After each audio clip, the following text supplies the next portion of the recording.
online is good for reach, right? You can see, the algorithm pushes videos to 100,000 million people, right? But I think that's the shortcomings of wine is that you can't taste it online. You can't really share it with like people that follow you or friends online, right? So I'm really excited about throwing events in New York and all around the country and beyond, because I think that wine is at its core a social medium, right? I think that wine is meant to be shared. Wine is meant to be drank with people. And so I think that wine is an amazing social medium, and it requires people to be around other people and socialize with each other. And so that's the kind of the thesis of throwing these events in the city. And like I said earlier, like kind of giving wine context. That's kind of the theory behind doing the events like that. Right. Hello, welcome to Masterclass US Wine Market with me, your host, Juliana Colangelo. This show has been designed to demystify the U.S. market for Italian wineries through interviews with experts in sales and distribution, social media, communications, and so much more. We will quiz each of our esteemed guests in every episode to solidify the lessons that we've learned from the episode. So sharpen your pencils, get out your notebooks, and join us this week to learn more about the U.S. market. Hello, everybody. Welcome to Masterclass US Wine Market on the Italian Wine Podcast. Very special episode today. We're here live at Lovebirds in Bushwick Wine Shop. And I have two very special guests joining me to talk about the ever-evolving topic of communications in wine. So we have the voice of traditional wine critic Audrey Frick of Jeb Dunnuck. Audrey, thank you for being here. And then we have perhaps the next generation, if we want to say, or the voice of the digital content creator with Ryan from SuperVinoBros. So thank you for being here, both of you, and joining me today to talk about this evolution in communications in wine, but also now this intersection we're seeing between traditional wine criticism, digital content, and online wine content as well. So cheers first. Oh, cheers. Yeah, cheers. Cheers. We're drinking Lambrusco, of course. It's summertime. It's hot, so perfect glass of Lambrusco. It's just so good, actually. I've never had this produced before. It's really good. Me neither. It's delicious. What do you think, Audrey? Love it. I love it. Anything to cool us down, right?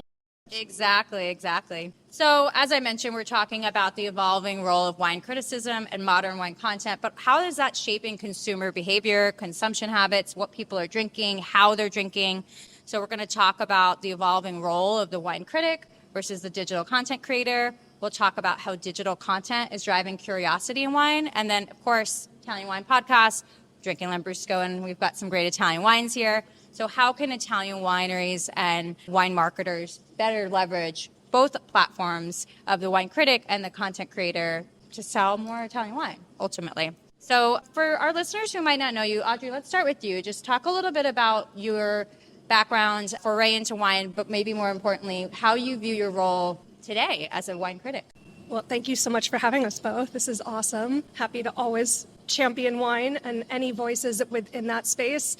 My background is maybe a little, I don't know that there is a traditional way into wine criticism. It's not like there's a course you take to become a wine critic. But for me, my path was as a sommelier. I worked in Colorado for a gentleman named Bobby Stuckey for Frasca Food and Wine Incorporated. For 7 years, I worked there, and under him and Carlin Carr, before I moved back to New York to open a restaurant in Tribeca as the wine director. And then I had met Jeb now, almost 12, 15 years ago. I don't even know now. So that was my first introduction to what a wine critic is, period.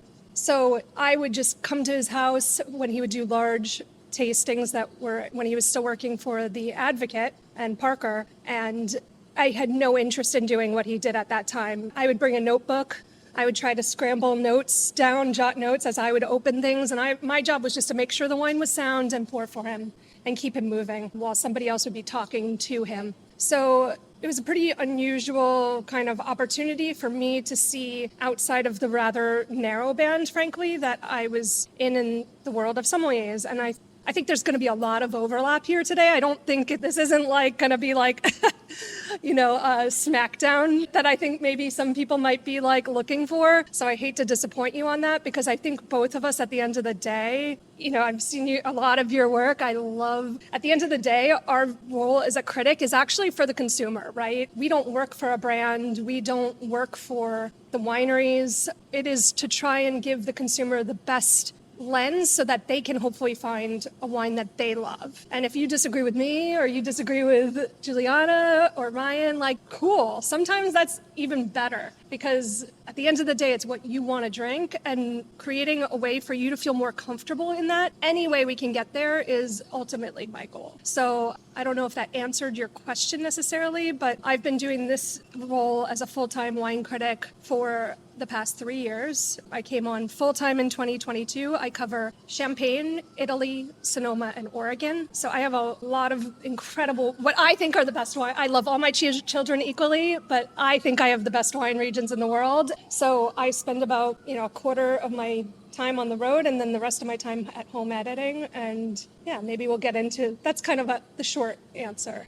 Awesome. Thank you, Audrey. And, I think your path is really interesting because you're coming at it from the trade side as well, starting first as a sommelier, working with Jeb, and now having your own beats with Jeb as well. So that path is really interesting. Ryan, how about yourself? How did you land here today? Yes. Well, thank you so much for having me on the Of course. Thank you for being here. I think, it's cool to hear Audrey's path into wine, because it's couldn't be more different than my path into wine, and I think it's cool that we all find our ways into this industry. And I think that me and my brother got into it was just curiosity. We had a friend that worked in restaurants from our childhood, and he was introduced to this thing of wine, specifically natural wine and stuff that we're surrounded with right now. And we were just kind of intrigued on this idea of wine that didn't just taste like, Cabernet Sauvignon from Napa Valley or Pinot from Sonoma or something like that. So I think that the curiosity kind of led to us, me and my brother, just wanting to spend time with each other, drink a lot of wine. Then one thing led to another. We started posting videos online. And yeah, we find ourselves today just, again, doing the same thing we used to be doing, was just tasting wine on camera and sharing our experiences with other people. So I would say the journey into it was kind of a winding one, but we landed on wine content creators, I guess is the best way to put it. Love it. And again, you both are coming from such different backgrounds and how you landed here, but with that same commonality of introducing people to great new wines. So let's talk a little bit about your approaches, because I imagine there's some differences and probably some similarities. So Audrey, let's start with you. Let's take this Lambrusco we have in the glass. How would you approach reviewing this wine and presenting this wine to the readers of Jeb Dunnuck? Well, that's a great question.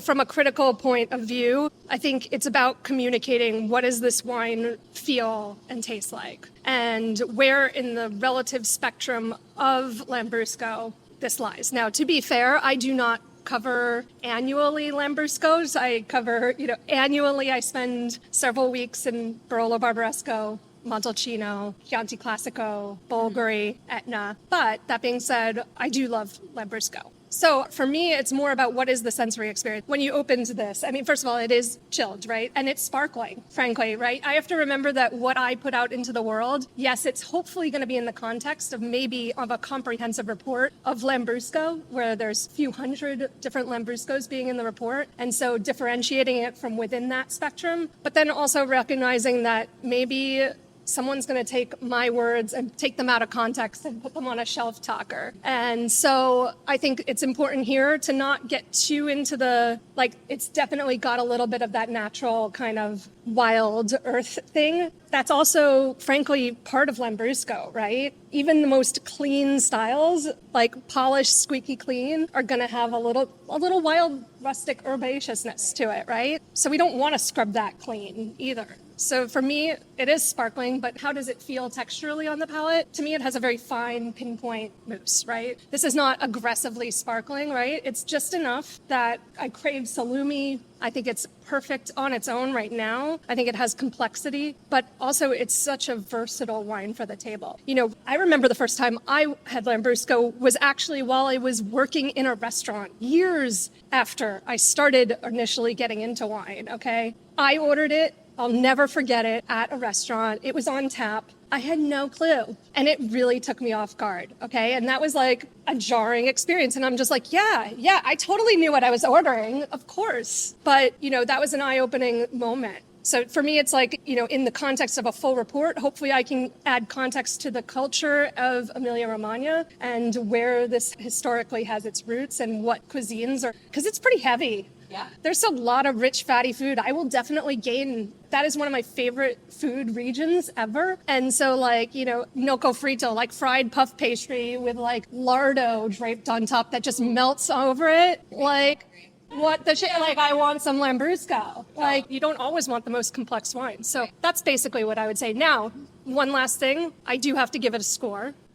I'm not going to do that here. But then again, it's like, where does this fall? What is the aging potential? Like, these are all things that are going through my mind in a very quick period of time. And I have to remember, I don't get all day to review one wine. Right. So that's it. The review's already done in my head. Yeah. So sign up for Jeb Dunnuck. Yeah. So Audrey, what I'm hearing, you have a lens that you're using to view wine, the region, the regionality, the history, but then also the taste, the profile, the food pairing. And you're using that lens to come up ultimately with a score, but also a review that shows the consumer what this wine is about, what this wine is like, and give them information. And like you said earlier, confidence to know what they're buying in the bottle. So now, Ryan, I'd love to hear, what would your approach be? Like, say you bought this wine here at Lovebirds, you took it home, you're with your brother, and you're like, hey, Chris, like, let's taste some Lambrusco. What is your approach to how you share this wine with the followers of SuperVinoBros? Yeah, that's a great question. Well, first off, Audrey, your story about finding Lambrusco for the first time is very similar to mine, where I bought it saying, oh, Italian red wine, and then you bring it home and a cork pops, and you're like, oh my God, what is this? So I think that's a very shared experience. But yeah, no, I wouldn't even call us like critiquing it, more just like trying. I think that, the way we approach wine in any context or any capacity is just kind of, the initial question is just like, do we like it, right? Yeah. Is it good? Is it bad? And odds are if we're getting it from a store like this that cares about the quality of their wines, like it's going to be pretty good. And so I think that we try to take it from like more of a general approach initially. And then if we wanted to kind of get deeper, we will. And again, context, right? Are you pairing it with food? Are you having by itself? Are you outside? Are you inside? Is it nighttime? Is it cold outside? So I think that all these kind of factors really contribute to an experience with a wine. So while the taste is important, while like, like the tannin structure and the earthiness of it and the fruitiness of it is super fun. Also, I think giving wine context in a setting is also just as important, So I think that when I'm shopping, I kind of look at, what kind of day am I getting myself into and what am I looking for? So, and that's usually how Chris and I pick wines that we tend to drink anyway. So, some similarities to Audrey's approach in a way of having a lens and giving your followers these lenses from which to view and understand the wine, right? What kind of occasion does it pair with? What does it taste like? Do you like it, of course, first and foremost? And hopefully most of the wines you're posting about you do like, but giving them, again, those lenses and those reference points from which to make a decision about whether they might want to try that wine as well. Right, exactly. Yeah. So the world that, Ryan, you're coming from is much newer than the world of the critic. We've had critics since the 90s. We've had Instagram, let's say, in the form it exists today for less than a decade. Right. So how do you see your role, your brother's role on Instagram, creating content around wine, complementing the role of a more traditional critic like Audrey? I think it's a great question. I think that it's kind of a multi-angled approach, I think. I think there's always going to be, it's such an important need. I think the most important critics in the entire industry are the wine critics in a traditional setting, because you're kind of that in-person kind of point of reference for so many wine consumers, whether in a restaurant or wine store, something like that. And I think that, our role is basically, I would say that a lot of content creators online that are making really cool wine content are just trying to spark an interest maybe, or like kind of give a recommendation. I think that, not just myself and my brother, there's so many great content creators online. They're just making wine feel a little less scary, a little less intimidating, right? Because, I think a majority of people out there just want to know what bottle to bring home for dinner that night, and where to travel to in a region, or what wine bar should I drink at, or something like that. So I think that, giving people the confidence to pick a bottle or go to a restaurant or something like that is how I think we can contribute to the community. But at the end of the day, I think Audrey and the wine critics of the world are ultimately the most important to kind of telling the stories and sharing the information. So I think it's, again, like a multi-leveled approach, I guess, is the best way to put it. Absolutely. And, in my chair outside of host of the Italian Wine Podcast, working for a wine importer and distributor, can say the role of the critic and the content creator is very different, and how the information is utilized by brands, right? The critic, the score, is often a prerequisite for getting into certain retailers or getting into certain restaurants. Right. So those scores are critical for our success of our brands in the U.S. And then the role of a content creator and what you're doing is typically reaching younger audiences, newer audiences, and showing our partners, our distributors, our retailers that our brand is reaching new audiences as well. So they also play really different functions for, I think, the trade, at least in the chair that I sit in. But like you both said, you're both looking for opportunities and ways to sort of break down the barriers of wine and really give the consumer information that makes them feel overall more confident. Audrey, I'd love to hear from you next a little bit about how Jeb Dunnuck and yourself are engaging with your audience. Like, how are they responding to your content, and specifically, what are they reacting to right now in the world of Italian wine? Sure. Just to kind of, this ties into a lot of what you were just kind of talking about, but I don't actually see the role of my job. Yes, technology has changed. All these things have changed. We are an online only, subscription only funded. Like, we do not accept advertising. We do not accept gifts. That's how we're funded. But my day-to-day hasn't necessarily changed compared to a lot of people that were my predecessors. And, Jeb's been doing this for 20 years, and was working with Robert Parker, who arguably was the most, not arguably, yet I'm going to say, was the most influential critic. And I think that's been used against critics in a lot of ways without anyone actually reading his writing, and just kind of amassing things to a number or what they deem was his style without actually reading. I strongly encourage anyone, come over. Well, maybe don't come over to my home, but I can point you in the right direction. But I highly encourage anyone, really who's interested in wine, to go back and read some of those reviews. And, so basically my job, though, is to cover a region comprehensively, which is something that, I will say, not a lot of people are afforded that luxury. So I am so lucky to do what I do, but it is hard to kind of compare it to other things because, I go into a region and I try to see everyone I can, right? And, I cover Sonoma. That report just came out. It's over 1,500 wines. That's a lot of work and it's a lot of responsibility. And I can have my point of view. I can also be wrong. And frankly, when you're doing that much and trying to get through that much, I'm totally open to the idea that I'm not perfect. I am human. AI is not coming for this, I don't think, at this stage where we're at. So I think the humanity of it, look, this wine's going to be different in an hour as it opens in the glass. It's going to be different tomorrow. I can't be obsessed with the biodynamic calendar and if it's a fruit or a root day when I don't get that luxury to. Right. But where I am hormonally changes. I should be checking in with myself to know. So I try to have certain calibers, but I have to taste a lot of wine in a really organized way and then try to communicate that to a very wide audience. So I don't necessarily see, though, the job have changed necessarily, but I will say that I think it's important to recognize that producers do change and to never have a preconceived notion of, something that you tasted 5, 6, 2 years ago, let alone 10, 15, 20. I cover champagne, okay? And I remember when I got into wine, it was just the right beginning of the rise of the grower producer. And I was basically told all these big corporate houses and Grand Marques are just the devil, right? Yeah.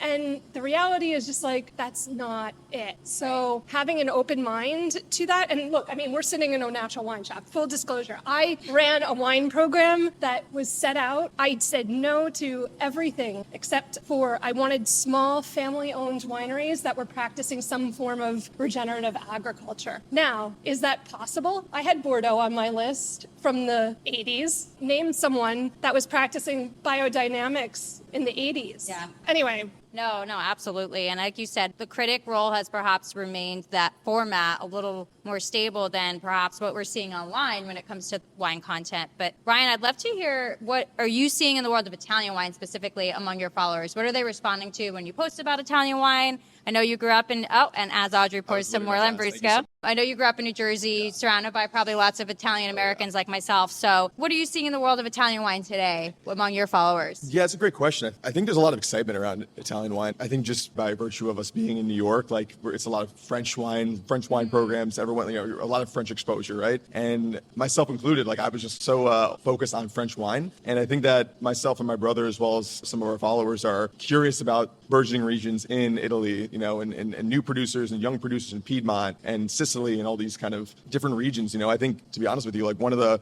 winemakers to really popularize or really bring natural wine to the mainstream was Frank Cornelissen in Sicily, right? And so I think that's, people are always hearing about Italy and trying Italian wines, but to really dive deeper into them is something that I'm seeing in real life, but also online as well. I think that there's a lot of curiosity around it. Yeah, and you mentioned Sicily, you mentioned natural wine. I know you've been doing some events recently as well. You mentioned an event at a pizza shop Yes. right? With a couple weeks ago. So imagine you bringing some Italian wine to these events, but talk to us a little bit about these events. You are a digital content creator, but you're hosting lots of events now. Talk to us a little bit about the format of the events, how they came to life, and how you see them really connecting your audience. That's a great question. I'm so glad you brought that up. Appreciate that. Now, because I think that like online is good for reach, right? You can see, the algorithm pushes videos to 100,000 million people, right? But I think that's the shortcomings of wine is that you can't taste it online. You can't really share it with like people that follow you or friends online, right? Right. Maybe if you're sitting on FaceTime with each other and both drinking the same wine at the same time, maybe, but it's not always easy or even feasible, right? So, I'm really excited about throwing events in New York and all around the country and beyond, because I think that wine is at its core a social medium, right? I think that wine is meant to be shared. Wine is meant to be drank with people, and you can get super heady about wine with somebody else and you can be not even thinking about the wine for another person, right? So I think that wine is an amazing social medium, and it requires people to be around other people and socialize with each other. And so that's the kind of the thesis of throwing these events in the city. And yeah, also again, like I said earlier, like kind of giving wine context. I think that enjoying it at a pizza shop or at a restaurant or at a wine shop, it gives the wine context, right? And you can feel a little more confident in what maybe styles that you like or what you're not liking so much. And I think that again, you need to do that stuff in person. So that's kind of the theory behind doing the events like that. Right. And I think, we see this epidemic of loneliness apparently that we're all going through, right? So people also just craving connection, ways to meet other people, ways to meet people that maybe have similar interests. Wine becomes such a hobby for people, right? And such an interest that goes beyond what they're consuming, but something that's an intellectual interest. So bringing it out in an event, I think, is a perfect way to take your audience and really connect them in real life as well. 100%. Yeah. Also, if you guys have questions for each other. I think you touched on so much great stuff. First of all, I would like to say that I've watched a lot of your material, and it's wild when you get to a point of success in anything in this industry. Like, I watched a lot of your videos without reading any comments, and then I started reading comments, and I was like, this is wild, okay? So, first of all, I think you actually go in quite a bit of detail and depth with what you do, even from earlier videos that I watched, and, there's a very high base level of knowledge. I know you're fanatics about things, but just so everybody knows, like, that's how Jeb got started, okay? He worked at Ball Aerospace, okay? The guy's a rocket scientist. So again, I don't think there's very few people who go to school for wine, but I'm so inspired when I see people like yourselves getting such great traction because look, I'm a really big fan of the podcast. I want to shout it from the rooftops is Acquired. Like, there are episodes that are 4 hours long. It is one of the most popular podcasts in existence right now. And whenever people say that we have short attention spans, I really push back on that. Sure, you can keep scrolling if you want, but I think you're probably able to see when someone watches something to completion. And I would bet that a lot of people watch your things to completion, if not rewatch it again, because the amount of comments that you get that are so really does bring out the ugliness in people. And sometimes I'm like, is this satire? Like, how meta are we getting as a society? But you have to let it roll off, right? Because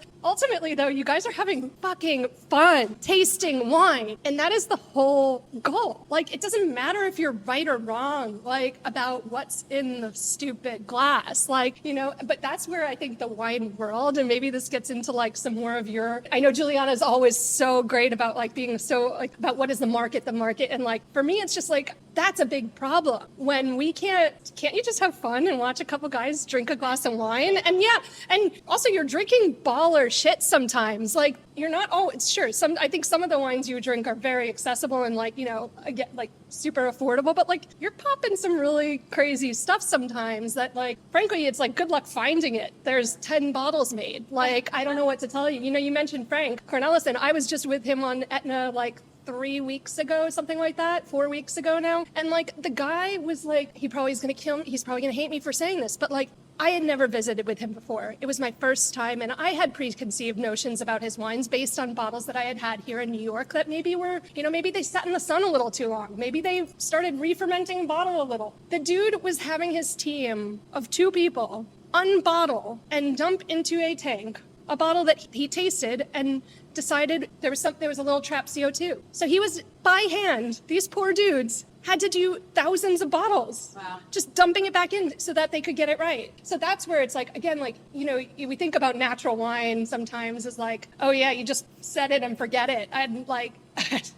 this guy is a mad scientist, and he's like really trying to raise the bar. So it's like, again, granted, I was tasting them at the estate and I can only speak to that tasting in that day. And I have to be kind to myself and say that, for me, those wines were outstanding that day in a way that really pushed my understanding of what he does there. So, I hope everyone gets the opportunity to have kind of moments like that. But again, my favorite thing is to ask Psalms what they think the role of a critic is. Yeah. They have no Yeah.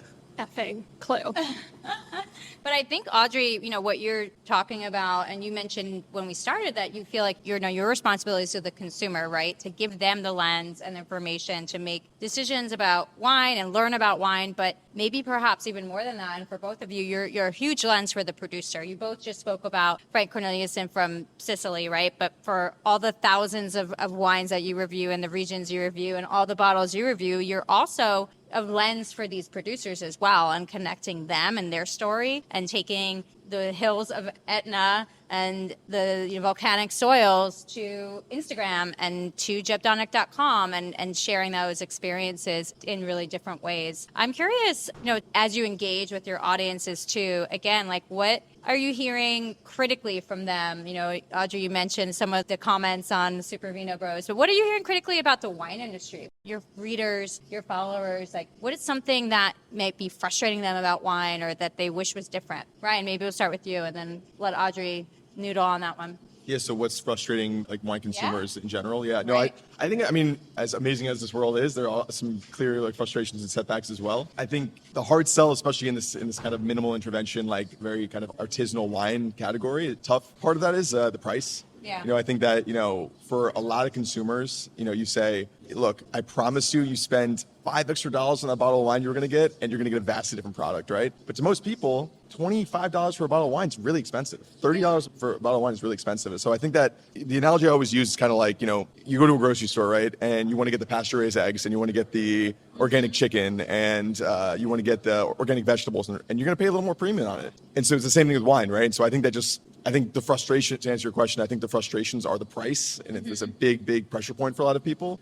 And I think that what we try to do through our channels is just, preach this good word of, I know it's a little more expensive, but I promise you it's going to be a much better product. Right. It's better for the environment. It's going to make you feel a little better, probably. I mean, alcohol's not good for you, but if you're going to drink something, it might as well be a well-made product. Yeah. And yeah, no, so again, I think obviously, not going to force someone to buy an expensive bottle of wine if that's not within their means. But I think that I urge people to spend the extra couple dollars. And that's kind of like our desire to teach the consumers about it. And so I'm hearing, price can be a Yes, barrier yeah, among your followers. And Audrey, earlier we talked about this as well. But Audrey, I'd like to ask you, we can't deny the headlines. You said I'm all about the market, and we are here to talk about the business of wine. Consumption's down. We know that across the board, Italian wine, but around the world and winemaking world, tariffs certainly won't be helping us with that. So what type of feedback from Jeb Dunnuck readers are you hearing right now about wine? I'm just curious, just in general, like what are they thinking? What are they responding to? What are their concerns? How are they responding to the content that you all are putting out?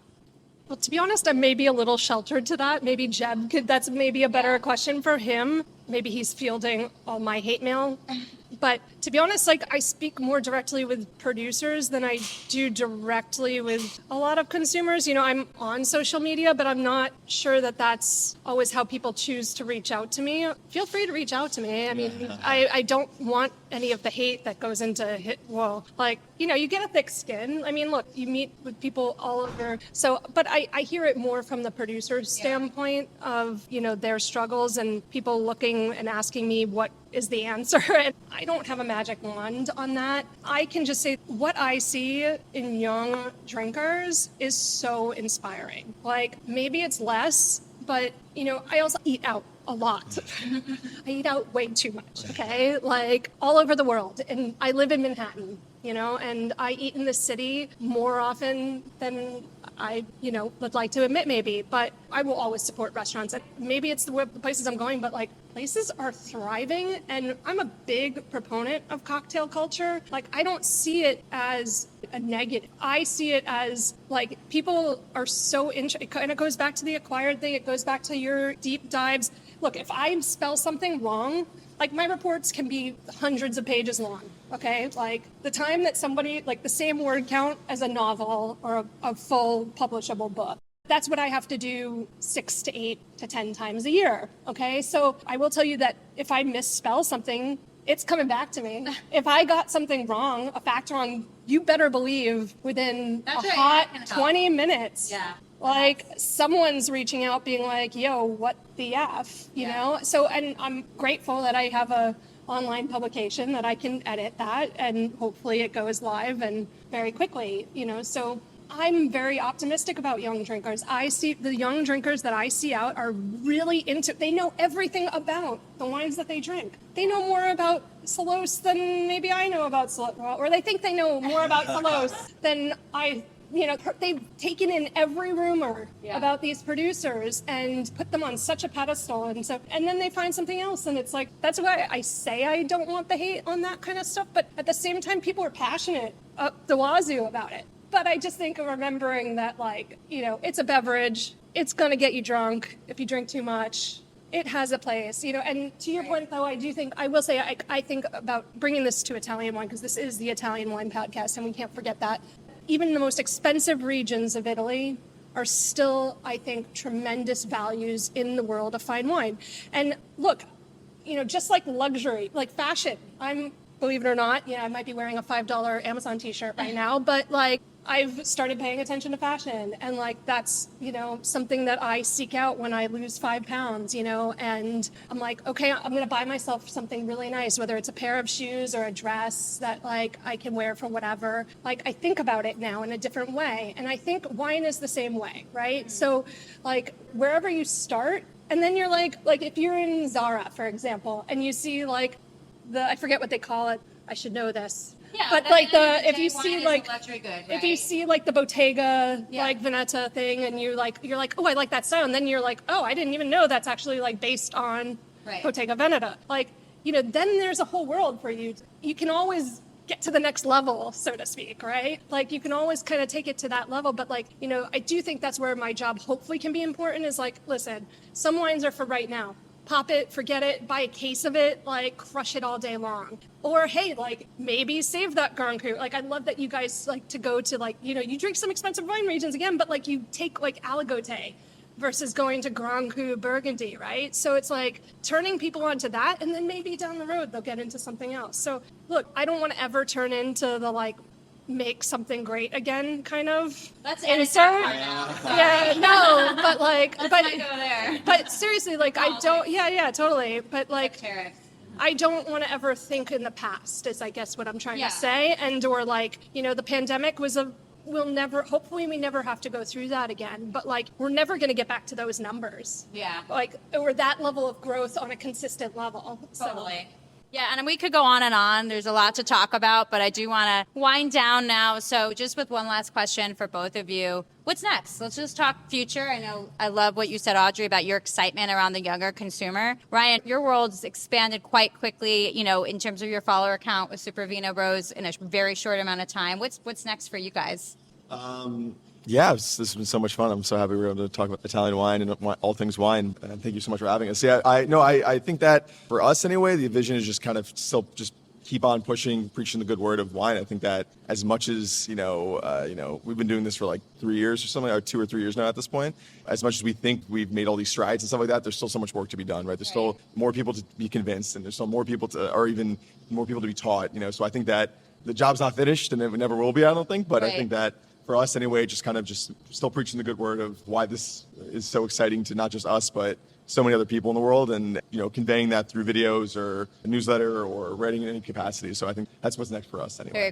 Very cool. Are you planning to take the events on the road? I mean, where are your followers? Very largely New York, New Jersey, or do you have some followers around the country as well that you might go to different markets? That's a great question. Yes. So we are definitely looking at, doing some travel for the events. Believe it or not, only like 50% of our followers are actually in the US. Oh, wow. So like, a lot in England, a lot in Australia, a lot in Europe in general. So I think that's, just going to different places and meeting cool people and that share similar interests, right? There's nothing special about what my brother and I do, right? We just post videos on the internet of drinking wine, right? And so I think that, for us doing this, there's a million other people out there that are also just as interested in wine that also hang out with their friends, their brothers, their siblings, and drink wine, right? So I think that meeting those people in person is always the most fun because we're all the same. We just love this fermented grape beverage. That's so exciting to us. So that's kind of the common denominator between everyone, you know? Yeah, that's the baseline. That's the connector. And that's what we're doing here today, right? Yeah, Opening absolutely. wine, drinking wine, talking about wine. But that's exciting to hear, too, that the community is so global. I think that's really interesting, you know, especially we're here on a podcast that's global, and our wonderful Stevie, who's behind the camera, has connected us all.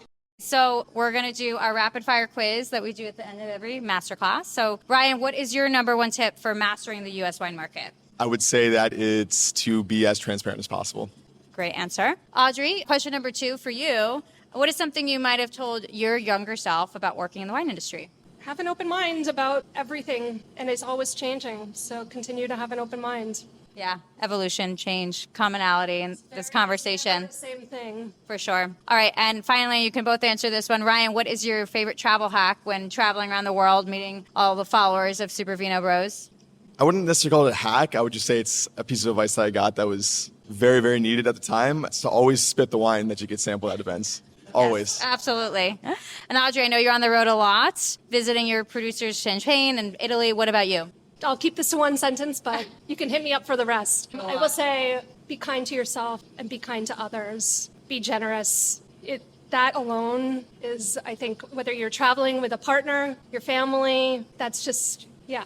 And get insurance. That's a practical one, but yeah, kindness, it goes a long way. Thank you both so much for joining me today on the Italian Wine Podcast. Thank you, Lovebirds, for hosting us. Thank you, Stevie, for being behind the camera and doing this for us. Thank you. Thank you so much for having us. Appreciate it. Cheers. Cheers. Cheers, cheers. Cheers, everyone. Thank you for joining me today. Stay tuned each week for new episodes of Masterclass US Wine Market with me, Juliana Colangelo. And remember, if you've enjoyed today's show, hit the like and follow buttons wherever you get your podcasts.